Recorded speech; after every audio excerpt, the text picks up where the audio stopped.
Doctor कृष्णलता Singh Hindi की एक जानी मानी और प्रतिष्ठित लेखिका हैं। आज सुनिए उनकी लिखी हुई एक लंबी कहानी, जिंदगी प्यार की दो चार घड़ी होती है। प्रस्तुत है कहानी मेरी ज़ुबानी। मैं हूँ सीमा सिंह। जीजी, एक बुरी खबर है। मनु जीजी नहीं रही। शाहपुर से गगन का फ़ोन था। दिल एकदम से बैठ गया। कब? बस इतना ही पूछ पाई। परसों रात। कब प्राण निकल गए पता ही नहीं चला। सुबह पता चला तो झमाझम बारिश शुरू हो गई, जो शाम को जाकर थमी। तब तक सूर्यास्त हो चुका था। आज दाह संस्कार संपन्न हुआ, अभी लौटा हूँ। मुझे जैसा लकवा मार गया, कुछ बोल ही नहीं पाई। गगन ने अपनी बात जारी रखी। क्या बताएं जीजी, एक तो कोरोना का कहर, ऊपर से लॉकडाउन, दूर बैठे सगे संबंधी कोई आ नहीं पाए। फिर बेमौसम बरसात के कारण सब लकड़ी कंडे गीले हो गए थे। बड़ी समस्या थी कि उन्हें कहाँ और कैसे फूकें। अपने यहाँ तो गर्रा नदी के किनारे खुले में दाह संस्कार होता है। लॉकडाउन की वजह से बर्फ़ का इंतज़ाम भी नहीं हो सका। आखिर में मुखिया के सुझाव पर पेट्रोल डालकर काम निपटाया गया। सुनकर काष्ठवत जड़ हो गई। काफ़ी देर तक हेलो हेलो करते हुए गगन ने फ़ोन रख दिया। जब चेत आया तब समझ में नहीं आया कि कहाँ जाकर अपना सिर फोड़ूं। बचपने में बोले गए शब्द इतने भयावह रूप से फलीभूत होंगे, ऐसा मैंने कब सोचा था। एक एक शब्द कलेजे के पार निकल गया। जीजी की इस तरह की मृत्यु का अभिशाप दुर्वासा मुनि बनकर मैंने ही दिया था। उस रात जीजी मुस्कुराते हुए कुछ लिख रही थी। मेरे आते ही कॉपी छिपा ली। मैं उनके सिर पर सवार हो गई। जीजी, छुप छुप कर क्या लिख रही हो?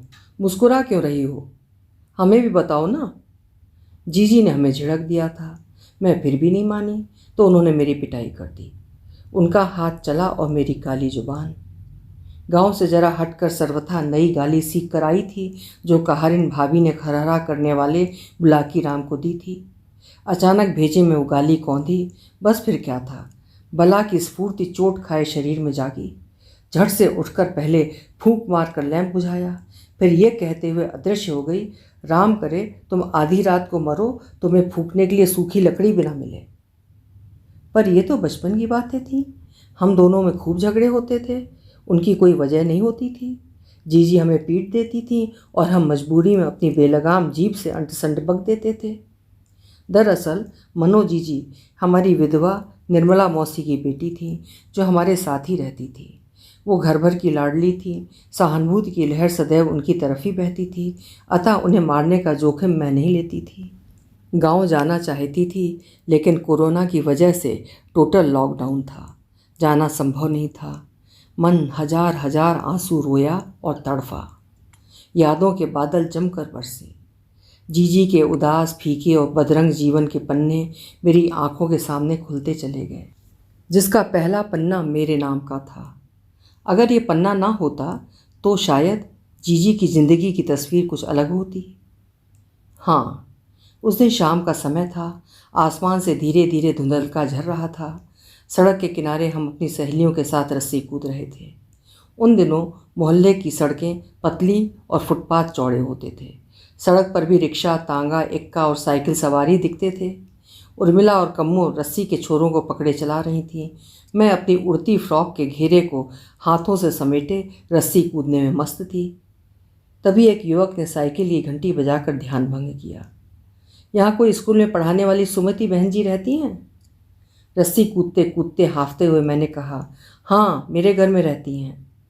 घर का पता पूछने पर हाथ का इशारा कर दिया, जिसका मतलब था ठहरो। मैं अपने खेल का मजा किरकिरा नहीं करना चाह रही थी, फिर भी मेरा ध्यान भटका और मैं आउट हो गई। गुस्से का ठीकरा उर्मिला के सिर पर फोड़ा। तूने जानबूझकर रस्सी धीमी करके मुझे फंसाया, मैं इसे नहीं मानती। उर्मिला ने भी रस्सी मेरी तरफ फेंकते हुए कहा, तुम्हारे नाम मानने से क्या होता है, लो मैं चली। गुस्से में रस्सी लपेटते हुए उस ध्यान बटाऊ से अनिच्छा से मैंने कहा, चलिए। उस वक्त मुझे नहीं मालूम था कि मैं राहु और केतु से भी भयंकर अनिष्ट को अपने घर की चौखट पर ला रही हूँ। 4 कदम पर ही घर था। हमारे घर की साइकिलें यहीं खड़ी होती हैं, कहकर मैं जीने की तरफ मुड़ी। साइकिल में ताला लगाकर वो भी मेरे साथ साथ सीढ़ियाँ चढ़ने लगा। जीने के बाद आंगन, आंगन के बाद बरामदा, फिर सुमति बहन जी का कमरा था। सुमति के घर में बाहरी आने जाने वालों के लिए पीछे की तरफ जीना था। कमरे में ताला लगा देखकर उसने कहा, मैं नीचे जाकर उनका इंतज़ार करता हूँ। घर का नियम भूलकर मैंने अपनी दरियादिली दिखाते हुए कहा, यहीं बरामदे में बैठकर इंतज़ार कर लीजिए। वो आराम से कुर्सी पर बैठ गया और अखबार देखने लगा। तभी बगल के कमरे से निकलकर अम्मा ने पूछा, बन्ना किससे बात कर रही हो? अम्मा, सुमित मौसी से मिलने कोई आए हैं। किसी अजनबी को घर के अंदर देखकर गुस्से से मुझे घूरते हुए अम्मा ने थोड़ी रुखाई से पूछा, सुमित बहन जी के कौन हो तुम? पहले तो तुम्हें नहीं देखा। अम्मा के स्वर की रुखाई के अनुपात में स्वर में शहद घोलते हुए उसने कहा, जी मेरा नाम रवि कुमार है। सुमित बहन जी मेरी चचेरी मौसी हैं। मैं यहाँ विश्वविद्यालय में LLB की पढ़ाई कर रहा हूँ। परिचय से थोड़ा नरम पड़ती हुई अम्मा ने कहा, वो तो शाहपुर गई हैं, कोई संदेशा हो तो बता दो। जैसी हो तुम्हारी मौसी वैसे हमें भी समझ लो। हम एक साथ पढ़े हैं और अब एक ही स्कूल में पढ़ा भी रहे हैं। उसने उत्सुकता से पूछा, आप भी शाहपुर से हैं? अम्मा ने कहा, हाँ, फूलपुर हमारा गांव है। बस फिर क्या था, बंद गोभी की तरह रिश्तेदारी की परतें खुलने लगी। अरे फूलपुर में तो हमारे चाचा यज्ञेंद्र बहादुर की ससुराल है। अरे उनको तो हमारे ताऊ जी की बेटी सुशीला ब्याही हैं। वो तो हमारी चाची हैं। अच्छा तो तुम वीरेंद्र बहादुर के लड़के हो? शादी में देखा था तब इतने से थे। जी हाँ, चाचा की शादी में हम आए थे, कहकर उसने झट से उठकर अम्मा के चरण स्पर्श कर लिए। इस नई रिश्तेदारी के खुलासे के बाद अम्मा की रुखाई पता नहीं किस कोने में मिला गई। स्नेह में पगी बोली, कैसा संयोग है, कहाँ का रिश्ता कहाँ आकर मिला। मेरी तरफ मुखातिब होकर बोली, खड़ी खड़ी खीसे क्या निपोर रही हो, जाकर भैया के लिए महाराजन से चाय नाश्ता के लिए बोलो। चाय के साथ गर्मा गर्म हलवा उड़ाते हुए रवि भैया ने कहा, मौसी हॉस्टल में जगह मिलना मुश्किल है। अभी एक जान पहचान वाले लड़के के साथ बलरामपुर हॉस्टल में रह रहा हूँ। हम 2-3 लड़के मिलकर किराए पर कमरा लेना चाहते हैं। कुछ सोचकर अम्मा ने कहा, कमरा तो मिल जाएगा लेकिन यूनिवर्सिटी दूर पड़ेगी।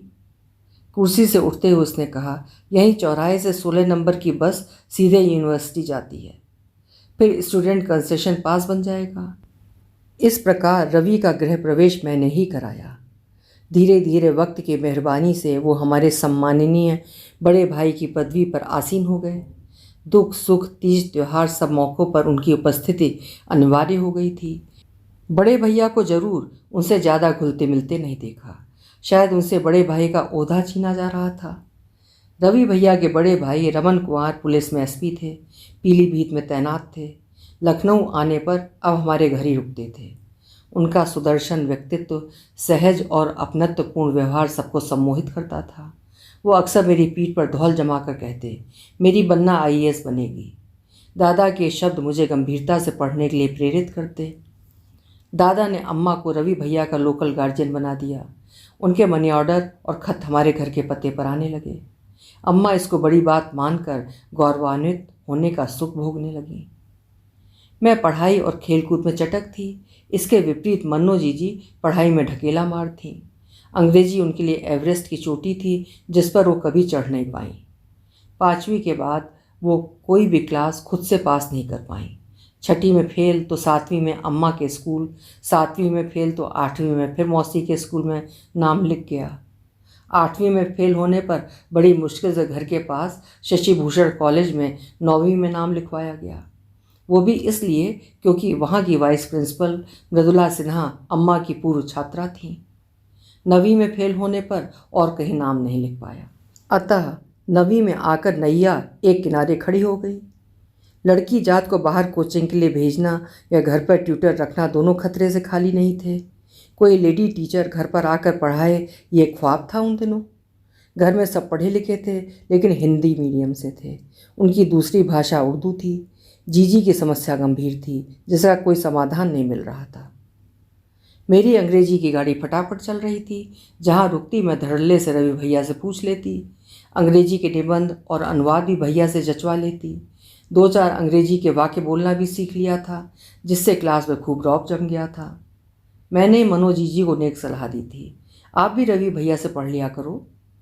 जीजी ने बड़ी लालसा से कहा, मौसी कहेगी तभी तो पढ़ना संभव होगा। मैंने फौरन अम्मा के दरबार में जीजी की पैरवी कर दी। अम्मा को सुझाव पसंद आ गया। फिर रवि भैया के अच्छे चाल चलन की गारंटी उन्होंने खुद से खुद को दे रखी थी। बाबूजी ने विरोध किया, रमा तुम आग और फूस को पास ला रही हो, ये मत भूलो कि रवि भी जवान लड़का है। पर अम्मा ने एक ना सुनी। अगर कोई ऐसी वैसी बात नज़र आई तो दोनों की शादी कर देंगे। लड़का जात बिरादरी और नामी रईस जमींदार परिवार से ताल्लुक़ रखता है। वो तो वीरेंद्र बहादुर की असामयिक मृत्यु ने सारा खेल बिगाड़ दिया है, वरना रवि आज इंग्लैंड में बैरिस्ट्री पढ़ रहे होते। फिर भी बड़ी परात का खंगरावन भी बहुत होता है। खैर बाबूजी सहमत नहीं हुए थे। कह देता हूँ बहुत पछताओगी। रवि भैया हफ्ते में 3 दिन आकर मनो जीजी को पढ़ाने लगे। घर के 2 ही कमरों में बिजली का बल्ब था, एक नीचे बैठक में जहाँ बड़े भैया रहते थे, दूसरा ऊपर वाले कमरे में जहाँ सब लोग उठते बैठते थे। बाकी घर का अंधेरा तो लालटेनें और लैंप दूर करते थे। बल्ब की रोशनी में दीवार से सटी एक छोटी सी मेज के आमने सामने दोनों बैठते और तीसरी खाली कुर्सी पर फर्राटेदार अंग्रेजी बोलने की लालसा लिए मैं बैठती। जीजी का पहला पाठ था द विलेज और पहली लाइन थी, Sushila and Avinash went village yesterday. पूरे महीने यही पाठ चला। जीजी पहली लाइन पर ही अटकी रहीं। उनकी कछुआ चाल से मैंने उनके साथ बैठकर पढ़ने का इरादा त्याग दिया, लेकिन अम्मा मौसी वहीं बैठने की हिदायत देती। वक्त थोड़ा आगे सरका। जीजी कुछ बदली बदली नजर आने लगी। अब जीजी शाम को पियर्स साबुन से मुंह धोकर चेहरे पर अफगान स्नो क्रीम लगाती और आंखों में काजल डालकर 2 चोटी बनाती। बेचैन होकर छज्जे के चक्कर लगाती, गाना गुनगुनाती, आवाज़ दे कहाँ है। कमरे की साफ सफाई का पूरा ध्यान रखती, पलंग पोश ठीक करती, मेज पर सुंदर सा मेजपोश भी बिछा दिया। मैंने पूछा तो जीजी ने कहा, मेजपोश से मेज का बदरंगापन और खुरदरापन ढक गया है, तेरी अकल में ये बात नहीं आएगी। जीजी अब हमारे साथ खेलती नहीं थी, इसलिए लड़ाई झगड़े कम होते थे। छत पर अकेले जाने की मनाही थी। जीजी हमें बहला फुसला कर छत पर ले जाती, टहलते हुए गाना गाती, ये ज़िंदगी उसी की है जो किसी का हो गया, या ज़िंदगी प्यार की 2-4 घड़ी होती है। कभी हाथ पकड़ कर कहती, बन्ना ये गाना सुनो, कितना खूबसूरत है। मैं खुश नसीब हूँ मुझे किसी का प्यार मिला। मुझे इन गानों में अभी कोई दिलचस्पी नहीं थी। मैं अभी मैया मोरी मैं नहीं माखन खायो और अकड़म बकड़म बम्बे बो में ही उलझी थी। उधर जीजी उधो मन्ना ही 10-20 की अवस्था पर पहुंच गई थी। मैं उनसे कहती, जीजी चलो कुछ खेलते हैं। जीजी मेरी फरियाद से बेखबर आसमान के चांद तारों को निहारती हुई कुछ बुदबुदा रही होती। कभी गाती, तू मेरा चांद मैं तेरी चांदनी, जिंदगी प्यार की 2-4 घड़ी होती है। ये गाना सुन सुनकर मेरे कान पक गए थे। मुझे लगता जैसे जीजी के दिमाग का स्क्रू ढीला हो गया है। जीजी का एक विषय संगीत था, अतः गाना गाने की शिकायत करने पर उल्टे मुझे ही डांट पड़ती।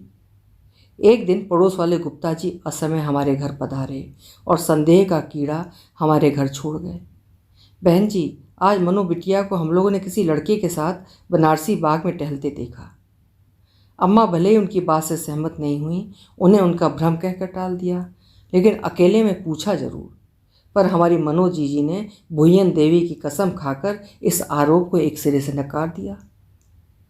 पढ़ते समय मुझे मेज के नीचे कुछ हरकतें नजर आने लगीं, परंतु लंबे मेजपोश के कारण कुछ साफ नजर नहीं आया, लेकिन जानने की उत्सुकता मेरी नज़र को वहीं खींच कर ले जा रही थी। एक दिन मैंने जीजी का हाथ टेबल के नीचे देख लिया था। रात में सोते समय पूछा, जीजी टेबल के नीचे बार बार हाथ क्यों ले जाती हो? झल्ला कर बोली, रबड़ गिर गई थी उसे उठा रही थी। पर बात मेरे गले नहीं उतरी। फिर मुस्कुरा क्यों रही थी? उन्होंने गुस्से में दोनों हाथ जोड़ते हुए कहा, बस करो, आगे से तुमसे पूछ कर मुस्कुराऊंगी। ऐसे ही एक दिन मैंने नोटिस किया कि जीजी रोज़ एक कागज़ को मोड़कर मेज पोश के नीचे रख देती हैं। मैंने फिर उन्हें कटघरे में खड़ा किया तो व्यंग से बोली, बड़ी जासूसी करने लगी हो मेरी, कोई और काम नहीं है? होमवर्क करके रखती हूँ जांचने के लिए। मुझसे पार पाना मुश्किल था। मैंने कहा, तो सामने दिया करो, हमारी तरह छिप कर देने की क्या ज़रूरत। जीजी समझ गई थी कि मुझे मूर्ख बनाना इतना आसान नहीं है। फिर ये डर भी रहा होगा कि अगर सबके सामने हमने अपना मुंह खोल दिया तो। उन्होंने फ़ौरन बात पलट दी। चलो छोड़ो पढ़ाई लिखाई की बातें। आज स्कूल में छोटी छोटी कागज़ की कटोरी वाले केक बिकने आए थे। खाने में बड़े मज़ेदार थे। मैंने शिकायती स्वर में कहा, मेरे लिए लाती तो कोई बात थी, अब बताने से क्या फ़ायदा। जीजी मेरी कमज़ोर नब्ज़ पहचान कर बोली, पहले मेरी जासूसी करना छोड़ दो, फिर केक भी लाऊंगी और अपना नया वाला गुलाबी साटन का गरारा कुर्ता भी दे दूंगी। मैं खुश हो गई। मुझे जीजी की उतरनी पहनने को मिलती थी। नया कपड़ा उन्हीं को सिलाया जाता था, छोटा होने पर मुझे मिलता। मैं इस बात से दुखी थी, लेकिन इसकी कोई फरियाद नहीं थी। उन दिनों का यही दस्तूर था कि छोटे बड़ों की उतरन पहनते।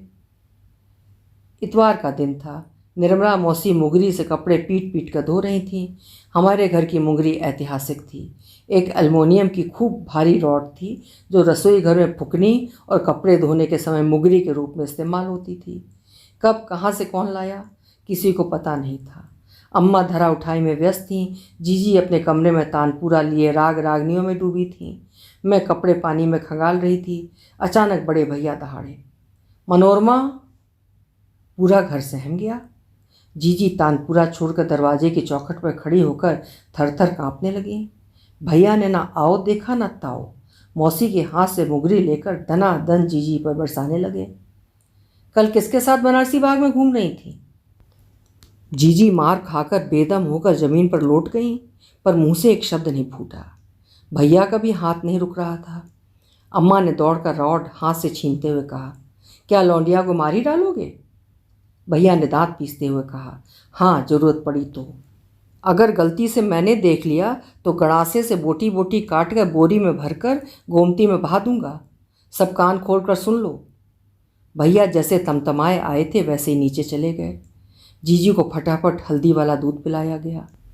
अम्मा भैया द्वारा जीजी पर हाथ उठाने से नाराज़ जरूर थी, पर दूसरी बार बनारसी बाग जाने की बात सुनकर उनका माथा ठनका। पोट पाट के सच उगलवाना चाहा, लेकिन भोली भाली मासूम सी जीजी टस से मस नहीं हुई। सारी देवी देवताओं और परिवार के सदस्यों की कसम खा गई, लेकिन बात नहीं कबूली। घर में सबको पता था कि जीजी अपने आँखों की कसम झूठी नहीं खा सकती हैं। अम्मा ने वही ब्रह्मास्त्र चलाया। जीजी ने डरते डरते आधा सच कबूला। मौसी, सरस के भैया की शादी हुई है, सब लोग भाभी को घुमाने बनारसी बाग गए थे। सरस के साथ हम भी चले गए। सरस के भैया भी साथ थे। जीजी की इस स्वीकारोक्ति पर पता नहीं अम्मा को विश्वास हुआ या नहीं, लेकिन इतना जरूर सुना, मनो सबकी झूठी कस्में खाकर तुमने अपनी विश्वसनीयता पर प्रश्न चिन्ह लगा दिया है। याद रखना, जीवन की बुनियाद विश्वास है। रात में जीजी की चोटों की सिकाई करते हुए मैंने पूछा, जीजी बंदर को मूंगफली खिलाई थी? बब्बर शेर देखकर डर लगा होगा। जीजी ने जलती हुई आंखों से मुझे घूर कर देखा। मेरी पिटाई से तुझे चैन नहीं पड़ा जो जले पर नमक छिड़क रही हो? मैंने भी तुनक कर कहा, मुझ पर खफा क्यों होती हो? पन्नालाल भैया ये खबर लाए थे। जीजी पर मार पीट का असर एक दो दिन ही रहता था, फिर वो सामान्य हो जाती, जैसे कुछ हुआ ही नहीं। समझ में नहीं आता था कि वो क्यों स्कूल से भागकर घूमने जाती हैं, कैसे इतनी मार सह लेती हैं। उनकी सहेलियां आती, कमरे के अंदर गुपचुप बातें होती। जीजी उनको पढ़ने के लिए कुछ कागज़ देती, पढ़कर सब जीजी को चिकोटी काटती। जीजी हंसती हुई उन्हें तकिया से मारती, फिर सब हंस हंस कर दोहरी हो जाती। पर मेरे कमरे में आते ही सबको सांप सूंघ जाता। शायद मुझे जासूस और चुगलखोर समझा जाता हो, पर मुझे बहुत गुस्सा आता। क्या मैं सिर्फ चाय नाश्ता लाने और खाली प्लेटें उठाने वाली नौकरानी हूँ? पर मेरी तरफ किसी का ध्यान नहीं था। जीजी ही रोज़ नए नए बम विस्फोट करती रहती, पर हमें अपना दुश्मन समझती। अब की जीजी दिलकुशा गार्डन में पकड़ी गई। बताने वाले ने तो अब की बार जीजी और उस लड़के का हुलिया और पहनावा तक बता दिया। भैया ने फिर उसी फुकनी से पीटा। चूड़ियाँ टूटकर चुभ गईं, खून बहा। रोने धोने और शोर शराबे से पड़ोसने छत पर आकर आंगन में झांकने लगी। क्या हुआ मनो की मौसी, क्या हुआ? के तीर चारों तरफ से झेलती हुई अम्मा ने तत्काल बुद्धि का परिचय दिया। कुछ नहीं, बड़े भैया की लाइब्रेरी की कुछ किताबें मनो ने बिना उनसे पूछे अपनी सहेली को दे दी। उसने वो किताबें घुमा दी। इसी बात पर भैया का हाथ उठ गया। पड़ोसनों को तो अम्मा ने समझा दिया, लेकिन खुद को नहीं समझा पाई। पर इस बार तुम डाल डाल हम पात पात कहावत को सच साबित करते हुए मनो जीजी ने सीधे आंखों की कसम खा ली। मैं जानती थी कि मनो जीजी झूठी कसम खा रही हैं। जीजी के बैग में किताबों की जगह वो ड्रेस रखी थी जो पहनकर वो दिलकुशा गार्डन गई थी। शाम को मैं देखकर दंग रह गई कि रवि भैया और दिलकुशा गार्डन वाले लड़के का पहनावा बिल्कुल एक जैसा था। वही मैरून और काले चेक की कमीज और ऊपर से मैरून रंग का मफलर। बस भैया ने अभी ऊपर से काला कोट पहना था। मुझे ध्यान से रवि भैया की तरफ देखकर जीजी ने कुछ इशारा किया। भैया ने कोट के बटन ऊपर तक बंद कर लिए। मैं चिल्लाकर कहना चाह रही थी, भैया आपकी ड्रेस बिल्कुल वैसी है जैसी उस लड़के की थी जिसके साथ जीजी आज दिलकुशा गार्डन में पकड़ी गई। पर इससे जीजी की बदनामी होगी। रवि भैया हमारी जीजी के बारे में क्या सोचेंगे? यही सोचकर चुप हो गई। जीजी के प्यार की ये लुका छिपी आखिर एक दिन जगजाहिर हो गई। उस दिन अम्मा स्कूल से जल्दी लौट आई। खाना खाने से मना कर दिया। शाम को मैं उनके कमरे में चाय नाश्ता लेकर पहुंची। किवाड़ उड़के हुए थे। अंदर मौसी और अम्मा की बात चल रही थी। निर्मला, आज स्कूल में शशिभूषण स्कूल से वाइस प्रिंसिपल मुक्ता सिन्हा का फ़ोन आया था, जल्दी से जल्दी मिलो। क्यों जीजी? वही पता करने गई थी, लेकिन गेट के बाहर का सीन देखकर मेरे होश उड़ गए। मैं सड़क के दूसरी तरफ थी। गेट पर मैंने रवि को साइकिल के साथ देखा। सामने से खाली हाथों से दोनों चोटियां हिलाती हमारी मनु आई और उचक कर साइकिल के डंडे पर सवार होकर बैठ गई। साइकिल हुसैनगंज की तरफ मुड़ गई। मुझे देखकर चक्कर आ गया। मैं गुमटी का सहारा लेकर खड़ी रही, फिर किसी तरह रिक्शा करके घर आई। मौसी वैसी ही गुमसुम बैठी रही। सही मौका समझकर मैं अंदर गई, जैसे कुछ सुना नहीं। अम्मा चाय, आपने खाना भी नहीं खाया? अम्मा ने हाथ के इशारे से ट्रे रखने के लिए कहा। मौसी ने जीजी को बुलाने का आदेश दिया। जीजी से पूछा गया, आज कहाँ घूमने गई थी? जीजी का वही उत्तर सुनकर मौसी ने जूता चप्पल जो मिला उससे जीजी की खूब धुनाई कर दी। अम्मा ने मौसी को रोकते हुए कहा, समस्या का हल मारपीट नहीं है। हताश मौसी ने पूछा, फिर मैं इस कुलक्षणी का क्या करूं? ये अपनी हरकतों से बाजी नहीं आती? कुछ सोचते हुए अम्मा ने कहा, ये घूमना फिरना बंद करे, हम इनकी वहीं शादी करा देंगे जहाँ ये चाहती है। जीजी पैर से फर्श खोदती रही। इस विषय पर अम्मा ने रवि से कोई सफाई नहीं मांगी। सोचा, रवि मनु को पसंद करता है, इसमें बुराई क्या है? घर बैठे हमें पढ़ा लिखा जात बिरादरी का लड़का मिल रहा है। रवि का फाइनल ईयर है। परीक्षा के बाद राजकुमार को बुलाकर सारी औपचारिकताएं पूरी कर ली जाएंगी। तब तक चुप रहना ही ठीक है। कुछ दिनों तक घर में खामोशी रही। एक दिन रवि भैया ने कह दिया, अब पढ़ाने नहीं आ पाऊंगा, परीक्षा की तैयारी करनी है। अम्मा ने भावी दामाद समझकर खूब ढेर सारा सूखा नाश्ता बनवाकर रवि भैया के कमरे पर भिजवा दिया। कभी कुछ खास डिश बनने पर खाना भी भिजवा देती। मनो दीदी उन दिनों काफ़ी चहकती नजर आईं। अम्मा को खुश रखने के लिए भजन मेरे तो गिरधर गोपाल गाया करती। मुझे स्कूल पत्रिका के लिए एक लेख अंग्रेजी में देना था। लेख लिखकर रवि भैया से आवश्यक सुधार कराने हेतु मैं उनके कमरे पर पहुंच गई। दरवाज़ा अंदर से बंद देखकर खुशी हुई कि भैया घर पर हैं। दरवाज़ा खटखटाया। बेसब्री से इंतज़ार करते हुए दराजों से झांका। मुझे लगा जैसे कोई भागकर पर्दे के पीछे चला गया है। भैया ने दरवाज़ा खोला और मुझे देखते ही बरस पड़े। बेवक्त कैसे, स्कूल नहीं गई? शनिवार को मेरी आधी छुट्टी होती है, कहकर मैं हंस पड़ी। लेकिन रवि भैया बड़ी बेरुखी से बोले, ठीक है, क्यों पधारी हो? अपना लेख उन्हें पकड़ाते हुए कहा, आपसे करेक्शन करवाने लाई थी। भैया इसमें 2-4 लाइनें जरा धांसू टाइप की जोड़ देना, जिससे मेरा लेख छप जाए। सोमवार को स्कूल से लौटते हुए ले लूँगी। पर्दे के पीछे गुसलखाना था, वहाँ से कुछ गिरने की आवाज़ आई। मैंने पूछा, भैया ये आवाज़ कैसी है? भैया ने दरवाज़ा बंद करते हुए कहा, होगी कोई बिल्ली, भाग यहाँ से जासूसन, नहीं तो लगाता हूँ तो। चलते चलते मैंने कहा, भैया मेरा काम ज़रूर कर देना। सारे दिन वो अदृश्य परछाई मेरे दिमाग में घूमती रही। शाम को मैंने जीजी को बताया। जीजी ने हंसकर कहा, बिल्ली ही होगी और कौन उनके कमरे में होगा। परीक्षाएं समाप्त हो गई थीं। बड़े भैया गांव चले गए थे, अतः छत पर पानी का छिड़काव और बिस्तर ऊपर चढ़ाने की जिम्मेदारी हमारी और जीजी की थी। पर जीजी तो बस आसमान के चांद तारों से बातें करती हुई गाती, न ये चांद होगा न तारे रहेंगे, मगर हम हमेशा तुम्हारे रहेंगे। कभी गाती, तुझे क्या सुनाऊं मैं दिलरुबा, तेरे सामने मेरा हाल है। एक दिन गुस्से में मैंने बाल्टी उनके सामने पलट दी। वो गा रही थी, आ नील गगन तले प्यार करें हम। चौंक कर उठ बैठी, बोली, बन्ना ये क्या बदतमीजी। मैंने तमक कर कहा, तुम नील गगन तले प्यार करो और हम पानी की बाल्टियां ढोते फिरें, इतनी भी बेवकूफ़ नहीं हूं मैं। पहले अपने हिस्से का काम करो। जीजी ने बाल्टी सीधे करते हुए कहा, तुम तो औरंगजेब की खाला लगती हो, तुम्हें मेरे गानों से चिढ़ क्यों है? क्योंकि मुझे आपका काम करना पड़ता है, इसलिए चिढ़ होती है। दोपहर में जीजी की सहेली झरना आई। झरना जल्दी में थी। मेरी नज़र बचाकर उन्होंने जीजी के हाथ में कुछ पकड़ाया। दोनों की आंखों आंखों में कुछ इशारे में बात हुई। जीजी मुस्कुरा दी। मुझसे कुछ छिपाया गया है, इसका गुस्सा था मुझे, लेकिन सोचा चलो कुछ दिन की बात है, जीजी की रवि भैया से शादी हो ही जाएगी, मुझे जीजी की उतरन से छुट्टी मिल जाएगी। पर जीजी शादी से पहले इतना बड़ा शर्मनाक कांड कर बैठेंगी, किसे पता था? मुझे भी कहाँ पता था कि झरना जीजी इतने बड़े कांड की साजिश रचने आई थी। रात में अम्मा पानी पीने के लिए उठी तो देखा मनो जीजी अपने बिस्तर पर नहीं थी। नीचे जाकर देखा, जीने का कुंडा खुला था। कमरों में रात में ताले जड़ दिए जाते थे, वे वैसे ही थे।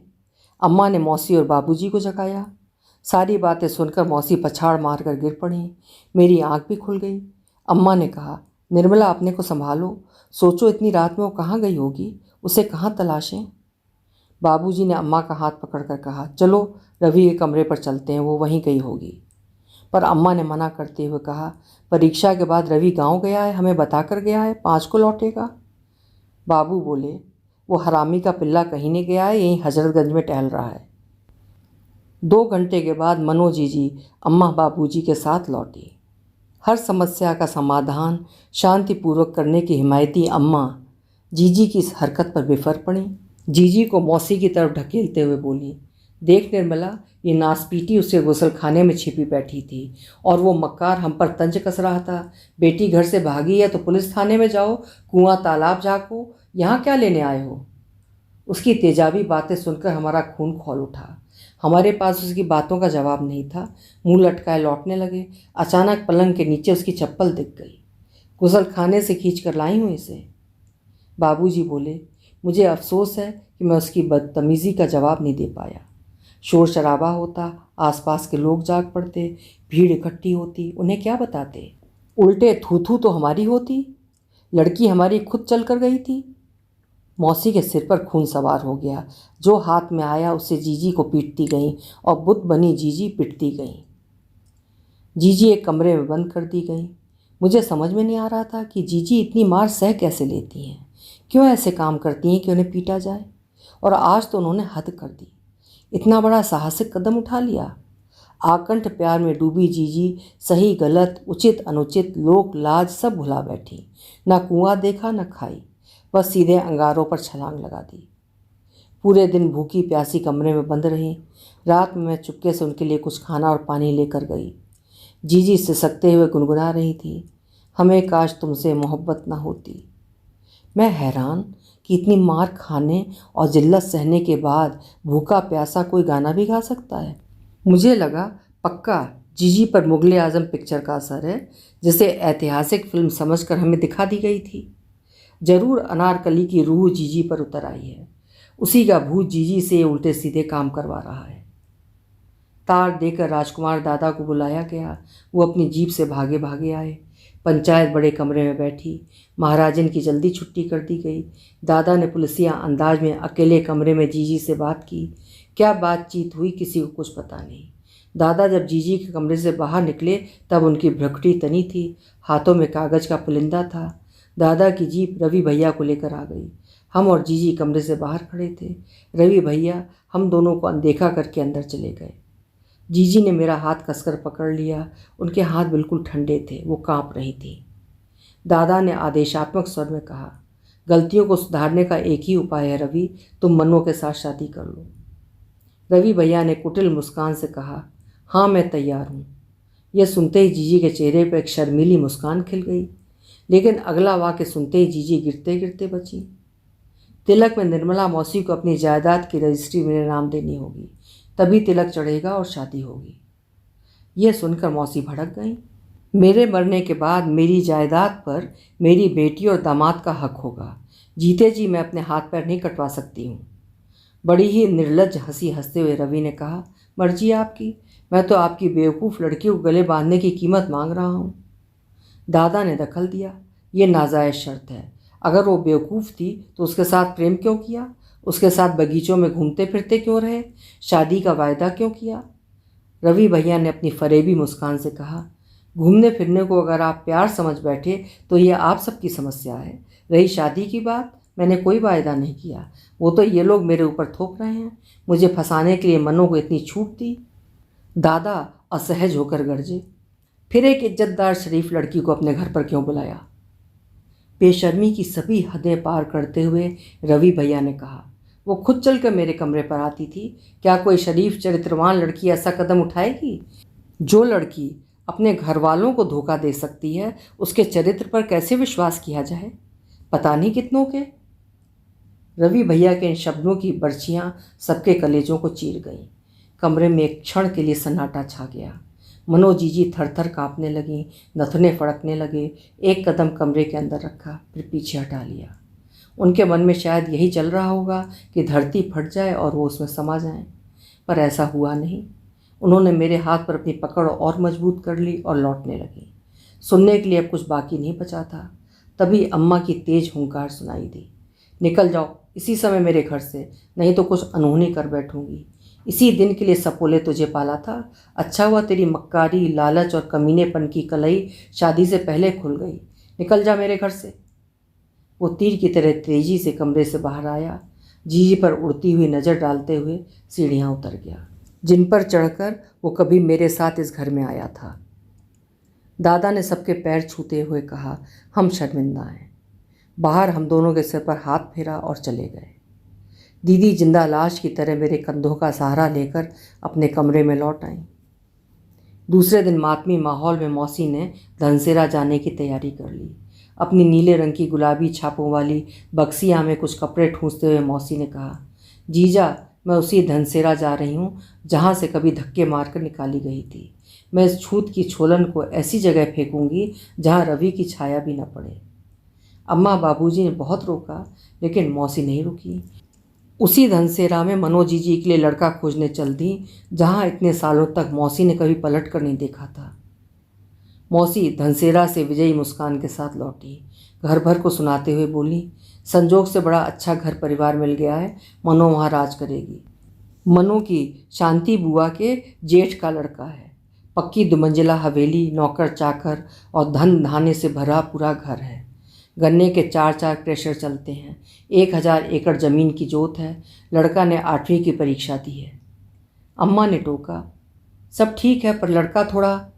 मौसी ने बीच में बात काट कर कहा, लड़का पढ़ लेगा तो अच्छा है, नहीं पढ़ पाया तो भी कोई बात नहीं।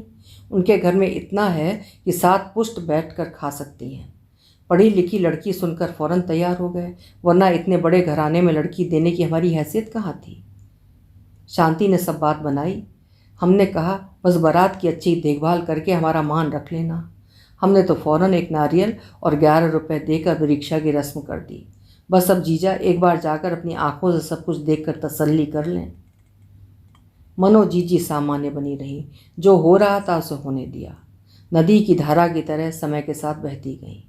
उनका गुनगुनाना वैसे ही चालू रहा, बस गाने बदल गए। अब गाती, मैंने चांद और सितारों की तमन्ना की थी, मुझे रातों की स्याही के सिवा कुछ न मिला। ज़्यादा समझ तो मुझे थी नहीं, लेकिन इतना तो समझ गई थी कि मनो जीजी के साथ बहुत गलत होने जा रहा है। बाबूजी भी बेलापुर वालों के ठाट बाट से अभिभूत हो गए। 5 को तिलक और 20 की शादी पक्की कराए। मनो जीजी की शादी लड़के से नहीं, घर के ठाट बाट से हो रही थी। शादी नानी के घर से यानी फूलपुर से हो रही थी। बेलापुर वाले बारात इतनी शानदार लाए कि पूरी चौहद्दी में डंका पीट गया। द्वार चार पर बधाइयों की और कुंवर कलेवा के समय जनवासे पर बनारस की तवायफों के जलवे देखने के लिए आसपास के गांव के लोग भी उमड़ पड़े। रात में रास मंडली ने और जलवा बिखेर दिया। जीजी का चढ़ावा देखकर सबकी आंखें फटी रह गईं।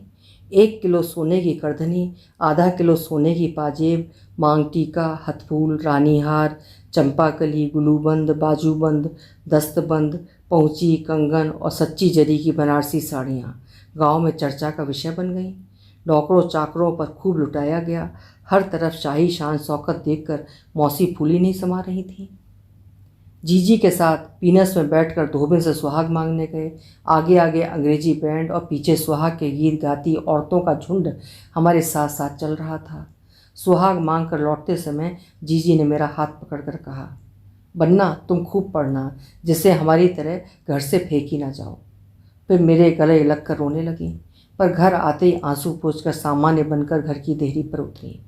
उस समय तो मैं जीजी के मन का हाहाकार सुन नहीं पाई, लेकिन अपनी शादी के समय जीजी के मन की बात को समझ पाई। मेरी शादी तो मेरी सहमति से हो रही थी, तब इतनी शंकाएं और डर लग रहा था। जीजी तो शहर से गांव पटकी जा रही थी।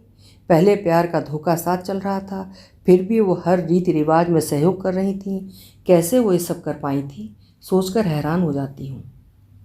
मनो जीजी ससुराल से लौटी, मांग में सिंदूर, माथे पर बिंदिया, साड़ी और गहनों से लदी हुई, कुछ अलग ही नजर आ रही थी। अम्मा की पहले ही सख्त हिदायत मिल चुकी थी, अब मनो से झगड़ा नहीं करना, वो चंद दिनों की मेहमान है। फिर जीजी ने विमुक्त भाव से अपनी अलमारी की चाबी मुझे सौंपते हुए कहा, बन्ना आज से ये अलमारी की सारी चीज़ें तुम्हारी, जो चाहो पहनो।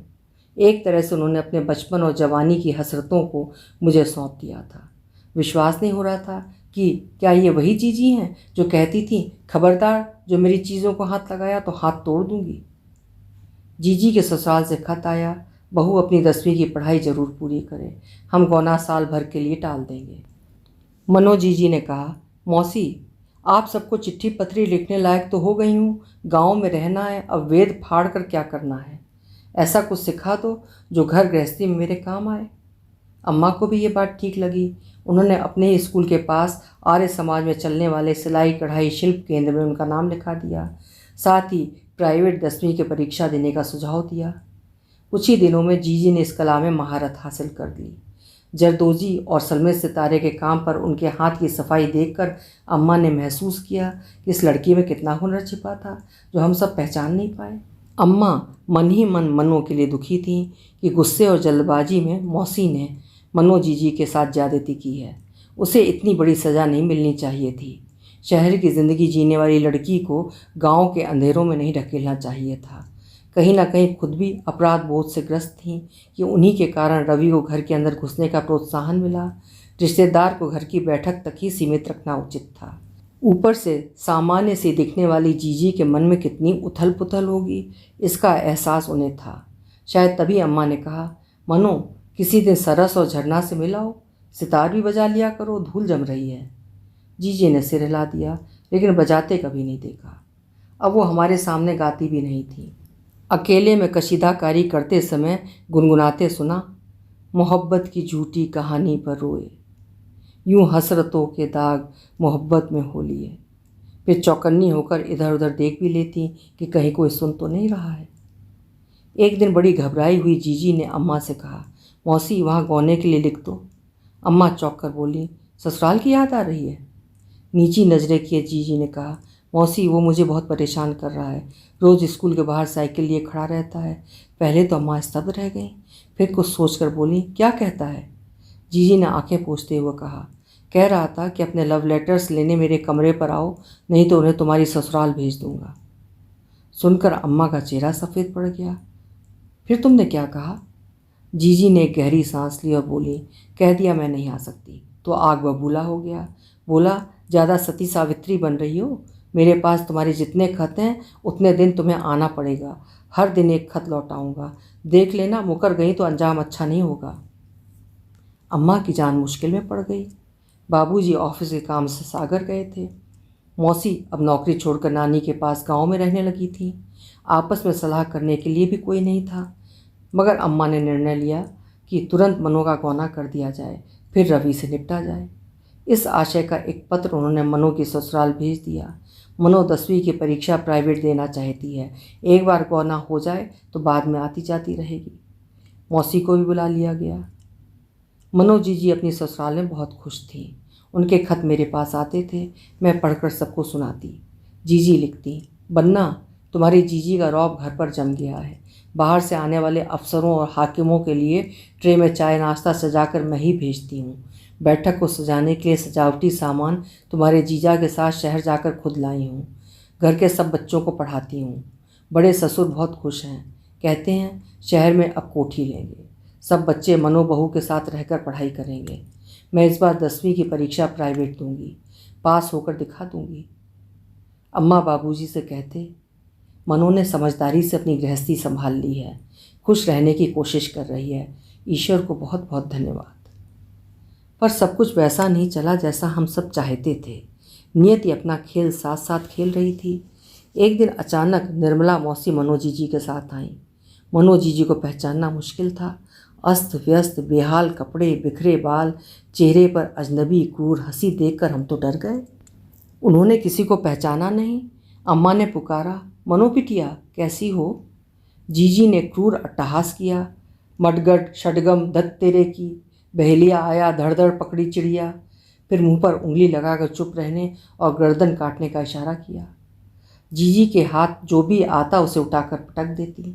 टूट जाने पर बिलख बिलख कर रोने लगती। मौसी ने बताया, रवि ने खतों का पुलिंदा महिपाल के पास रजिस्ट्री से भेज दिया था। महिपाल ने बिना कुछ कहे वो खत मनु को थमा दिए। मनु ने उन खतों को चिंदी चिंदी करके उड़ा दी। फिर कुएं में ठंडे पानी से रात में खूब नहाई। बुखार आ गया, किसी को बताया नहीं। पता चलने पर गांव के डॉक्टर का इलाज चला, कोई फ़ायदा नहीं हुआ, बल्कि बुखार बिगड़ गया। शहर लाए तो पता चला सन्निपात हो गया है, इलाज लंबा चलेगा। इसकी सास खुद बीमार चल रही है। सो समधी साहब ने कहा, मनु बहू की देखभाल आप कर लो, इलाज का खर्चा हम उठाएंगे। जीजी कुछ समझ में नहीं आया तो मनु को यहाँ ले आए। मौसी को सांत्वना देते हुए अम्मा ने कहा, ठीक किया। हम सब समझ गए कि जीजी की इस हालत के लिए जिम्मेदार रवि के लव लेटर्स हैं। जीजी कितना सहती, बेमेल शादी, घूंघट में सिमटा गांव का माहौल, सास की बीमारी, प्यार में टूटा दिल, सबसे बेचारी जूझ रही थी। खोया आत्मसम्मान पाने की भरसक कोशिश कर रही थी, लेकिन रवि के लव लेटर्स ने उनकी अर्जित प्रतिष्ठा को मिट्टी में मिला दिया। महिपाल के सामने उन्होंने अपने आप को कितना लज्जित, दयनीय और छोटा समझा होगा। आंख नहीं मिला पाई होंगी। कुछ न कह पाने की पीड़ा कितनी विकट होगी। अंदर ही अंदर बहता लावा फूट पड़ा और भावनात्मक दबाव ने मानसिक संतुलन बिगाड़ दिया। मैंने कभी किसी से सुना था कि आशिक महबूबा की गली की तरफ से गुजरते नहीं हैं कि कहीं उनकी माशूका बदनाम ना हो जाए। पर रवि भैया ने तो जीजी को बदनाम और तबाह दोनों कर दिया। मेरे किशोर मन पर अंकित हो गया कि प्रेम करना गुनाह है और प्रेम पत्र लिखना मूर्खता। 5 महीने के अथक परिश्रम और इलाज के बाद जीजी ठीक हुई, लेकिन पहले वाली जीजी नहीं थी। ऐसा लगा जैसे पहाड़ी नदी मैदान में आकर सूख गई हो। मानसिक कमजोरी, दिमागी अस्थिरता और मति भ्रम ने उनकी ज़िंदगी की मुश्किलों को और बढ़ा दिया था। उन्हें लगने लगा था जैसे ज़िंदगी की दूसरी पारी भी उनके हाथ से निकल रही है। ना कोई उमंग है, ना कोई तरंग है कि तर्ज पर वो अपनी गृहस्थी में लौटी। जिंदगी का राग जब बिगड़ता है तो बिगड़ता ही चला जाता है। एक के बाद एक कड़ियाँ उसमें जुड़ती जाती हैं। जीजी अभी संभली भी नहीं थी कि उनकी सास की कैंसर से मृत्यु हो गई। जीजी के लिए बहुत बड़ा सदमा था। संयुक्त परिवार को एक धागे में बांध कर रखने की कला उन्हें आती थी। उनके जाते ही घर की औरतों में तेरा मेरा होने लगा। उधर घर के मर्द कारोबार की चाबी मैनेजर को पकड़ा कर खुद सुरा और सुंदरी में डूब गए। विलासिता में इतना रम गए कि उन्हें पता ही नहीं चला कि कब घर की दीवारें दरक गईं। कारोबार में आए घाटे को पूरा करने के लिए एक के बाद एक क्रेशर प्लांट बिकता गया। सब एक दूसरे पर दोषारोपण करते रहे। परिणाम स्वरूप घर का चूल्हा भी पट गया। महिपाल जीजा की भी अपने पिता से कहा सुनी हो गई। उन्होंने अपना मुर्गी पालन का धंधा शुरू कर दिया। वो भी दुर्भाग्य की भेंट चढ़ गया। मुर्गियों में संक्रमण फैल गया। सारी जमा पूंजी स्वाहा हो गई। पिता से लड़कर खाली हाथ अपने परिवार के साथ आकर मौसी के पास रहने लगे। विश्वास नहीं हुआ कि इतने रईस परिवार में ब्याही जीजी को विपन्नता का जीवन जीने के लिए फूलपुर आना पड़ा। जीजी के पास न सोने की करधनी थी और न पायल। 7 पुश्त के लिए अर्जित संपत्ति का पता भी नहीं चला। उनके पूरे परिवार की जिम्मेदारी अब मौसी पर थी। नाज नखरों में पले महिपाल के बस की खेती भी नहीं थी। जीजी का जीवन अंधेरी गलियों से गुजर रहा था। राहे जिंदगी के एक गलत कदम ने उन्हें क्या से क्या बना दिया था। समय का एक लंबा अंतराल हम दोनों बहनों के बीच आ गया था। हमारे और उनके बच्चे बड़े हो चुके थे। उनके दोनों बच्चों की शादियां भी हो चुकी थीं। मैंने अपने बड़े बेटे की शादी का निमंत्रण कार्ड भेजा। जीजी जीजा के यहाँ से कोई नहीं आया। सोचा कार्ड नहीं मिला होगा। कुछ समय बाद शाहपुर जाना हुआ। फूलपुर जीजी से मिलने गई। जीजी का रहन सहन, पहनावा और बोलचाल देख सुनकर लगा ही नहीं कि कभी उन्होंने शहर का मुंह भी देखा था। सलीके वाली जीजी बिल्कुल गंवार बन गई थी। मैंने बेटी की शादी में ना आने की शिकायत की तो बोली, गुस्सा ना करना, कार्ड तो तुम्हारो मिलो, पर हमारे कपड़े लत्ते इस लायक नहीं थे कि हम तुम्हारी बड़ी बहन की ठसक के साथ आते। इतने पढ़े लिखे ओहदेदार लोगों के बीच मखमल में टाट के पैबंद की तरह लगते। तुम ही बताओ, तुम्हारी बेइज्जती कराने कैसे आते। बात में उनकी दम था। शैक्षिक पिछड़ापन और आर्थिक असमानता ने हम दोनों बहनों के बीच गहरी खाई खोद दी थी। भूले बिसरे हम ही उनसे मिलने कभी चले जाते थे। फिर कुछ समय के लिए हम लोग विदेश चले गए। जीजी से मिलना नहीं हो पाया, पर परछाई की तरह उनकी यादें मेरे साथ चलती रहीं। उनके गाए गाने अक्सर जहन में गूंजने लगते थे। मैंने चांद तारों की तमन्ना की थी, मुझे रातों की स्याही के सिवा कुछ न मिला का अर्थ अब समझ में आया था। सच में जीजी को स्याही के सिवा कुछ नहीं मिला। जीजी से मेरी आखिरी मुलाकात अस्पताल में हुई थी। गगन ने फ़ोन पर उनके गिरने और हालात के बारे में सूचना दी थी। उनका हाल सुनकर मैं अपने को नहीं रोक सकी। कभी जीजी ने कहा था, बनना तुम डॉक्टर बनना, मेरा इलाज तुम ही करना। मुझे जीजी के शब्द याद थे। शाहपुर के जिला अस्पताल की सीढ़ियाँ चढ़ते हुए दीवारों पर लगे जाले और पान की पीक से बनी चित्रकारी को देखकर उबकाई से आ गई। किसी तरह जनरल वार्ड के बेड नंबर 10 के सामने खड़ी हो गई। मटमैली सी सफ़ेद चादर वाले पलंग पर लाल कंबल ओढ़े जीजी दिखी। मुझे देखते उनकी बुझी आंखों में जुगनू जगमगाने लगे। अरे बन्ना तुम। उनकी हालत देखकर मैं कुछ बोल नहीं पाई। दर्द का दरिया हरहरा कर आंखों से निकलना चाह रहा था। जीजी ने आंखों की भाषा पढ़कर धीरे से अपना हाथ बढ़ाकर मेरा हाथ थाम लिया। उनके हाथों का खुरदरापन मेरे अंतस में समा गया। छलकते आंसुओं को नियंत्रित करते हुए मैंने पूछा, कूल्हा कैसे तोड़ लिया। बड़ी मासूमियत से मुस्कुरा कर बोली, अरे का बताएं, दोपहरिया माँ बचिया खूंटा का तोड़ाए के गाय के पास पहुँच गई। उसे बांधन उठी, बस पगहिया माँ पैर उलझ गयो, धम्म से गिर पड़ी। मैंने उनके रूखे बालों को सहलाते हुए कहा, इस उम्र में काहे काहे भैंस की जिम्मेदारी लिए फिरती हो। लड़के बहू को जिम्मेदारी उठाने दो। शक्ल देखी अपनी, 60 साल की हो, 90 की दिखती हो। वो कुछ नहीं बोली, बस एकटक मुझे निहारती और मुस्कुराती रही। उनकी ओढ़ी हुई मुस्कुराहट से मेरा दिल तड़प उठा। भावनाओं को लाख छिपाया, लेकिन आंखों ने चुगली कर दी। मुझे रोता देखकर जीजी बोली, रोती काहे हो पगली, अब तुम आ गई हो, तुमने सब इंतजाम कर दिए हैं, हम ठीक हो जाएंगे, 1 महीने में चलन फिरन लायक हो जाएंगे, पर तुम्हारी तरह खटखट करके नहीं चल पाएंगे। फिर किंचित नैराश्यपूर्ण स्वर में कहा, खैर तुम्हारी तरह तो हम कबहू ना ही चल पाए। इस वाक्य के अंदर छिपे दर्द ने मुझे अंदर तक झकझोर दिया। मैंने उनके दोनों हाथों को अपने हाथों की हथेलियों में कसकर पकड़े हुए कहा, आपकी तबाही की गुनहगार मैं हूँ। गुनाह मैंने किया, किश्त आपने चुकाई। मैं ही उस अमंगल शनि रवि को घर लेकर आई थी। उन्होंने अस्वीकृति की मुद्रा में सिर हिलाया। थोड़ा ऊपर खिसकने की कोशिश की। दर्द हुआ जो उनके चेहरे से साफ जाहिर था। कुछ क्षणों के लिए आंखें बंद कर लीं, गुमसुम बनी रहीं। मुझे लगा जैसे अतीत की कंदरा से कुछ लम्हे चुराने गई हैं। धीरे धीरे आंखें खोलीं।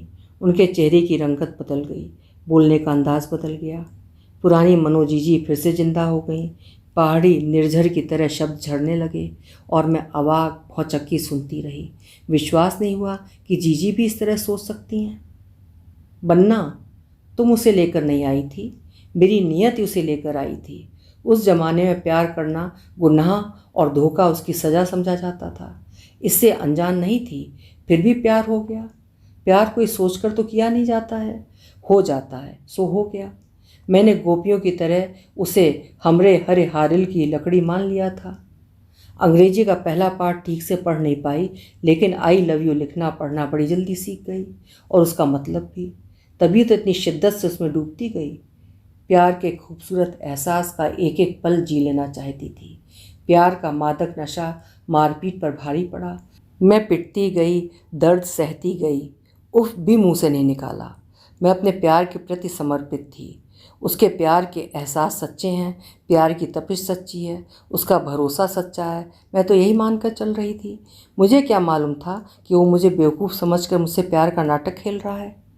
चलो छोड़ो, ये उसकी समस्या थी, मेरी नहीं। हाँ, अगर उसको ये महसूस हुआ था कि मैं इस लायक नहीं हूँ कि उसके साथ कदम मिलाकर चल सकूँ, तो वो मुझसे शादी नहीं करता। कोई अच्छा सा बहाना बनाकर दूर चला जाता, प्यार खुद अपनी मौत मर जाता। वरना वैसे भी प्यार के नसीब में जुदाई ही अक्सर होती है, कुछ घड़ियाँ ही खुशनुमा होती हैं। मैं उन चंद घड़ियों के सहारे एक उम्र गुजार सकती थी, बशर्ते मेरा प्यार इतना जलील और बेआबरू न किया जाता। काश उसने मुझे चरित्रहीन न सिद्ध किया होता। उस रात अपने प्यार का प्रमाण देने ही उसके कमरे पर गई थी, जो उसने खुद मांगा था। उसने ही झरना के हाथ खत भेजा था, अगर सच्चा प्यार करती हो तो आज रात मेरे कमरे पर आकर दिखाओ। उसके प्यार की डोर पकड़कर अपनी इज्जत दांव पर लगाकर मैंने अपना सच्चा प्यार साबित कर दिया था। मुझे बचाने की जिम्मेदारी उसकी थी, लेकिन उसने अपने आप को बचाया, मुझे बदचलन बताकर। यह कांटा मेरे अंतस में बहुत गहरे तक धंसा है, खूब चुभता है, रातों को सोने नहीं देता है, बहुत तड़पाता है। इस कांटे को निकालने के लिए मैंने अपना पूरा वजूद मिटा दिया, मनों को मार दिया। पता नहीं कैसे आज तुमसे सब कुछ कह पाई बन्ना। तुम अपने को दोषी मत ठहराओ, बस ये समझ लेना कि तुम्हारी जीजी स्वाति नक्षत्र की बूंद थी, जो सीपी में न गिरकर गंदे नाले में गिर पड़ी। बोलते बोलते जीजी चुप हो गई। सामने से नीरज और गगन आते दिखाई दिए। जीजी के अंदर की मनो गायब हो गई। बदले लहजे में आदेश देती बोली, मौसी की खातिर चाय वाय लाओ, कितनी देर से बैठी हैं। मैंने कहा, चाय नहीं नीरज, कल समय से जीजी को पीजीआई लखनऊ ले जाना, एम्बुलेंस का इंतज़ाम हो गया है, गगन साथ चले जाएंगे। कहकर मैं चली आई थी। रात की मेरी ट्रेन थी। जीजी के साथ मेरी ये आखिरी मुलाकात थी। उनका प्रिय गाना मेरे जहन में गूंज रहा था, जिंदगी प्यार की दो चार घड़ी होती है, चाहे छोटी हो पर उम्र बड़ी होती है। काश मेरी जीजी के प्यार की उम्र भी लंबी होती, तो वो यूं बर्बाद ना होती। अभी आप सुन रहे थे डॉक्टर कृष्णलता सिंह की लिखी हुई एक लंबी मार्मिक कहानी, जिंदगी प्यार की दो चार घड़ी होती है। कहानी आपको कैसी लगी, अपने विचार कमेंट बॉक्स में ज़रूर लिखिएगा। कल फिर मिलेंगे। हिंदी की बेहतरीन कहानियाँ सुनने के लिए मेरे चैनल्स को सब्सक्राइब ज़रूर करें, लाइक करें और शेयर भी करें। बहुत बहुत धन्यवाद।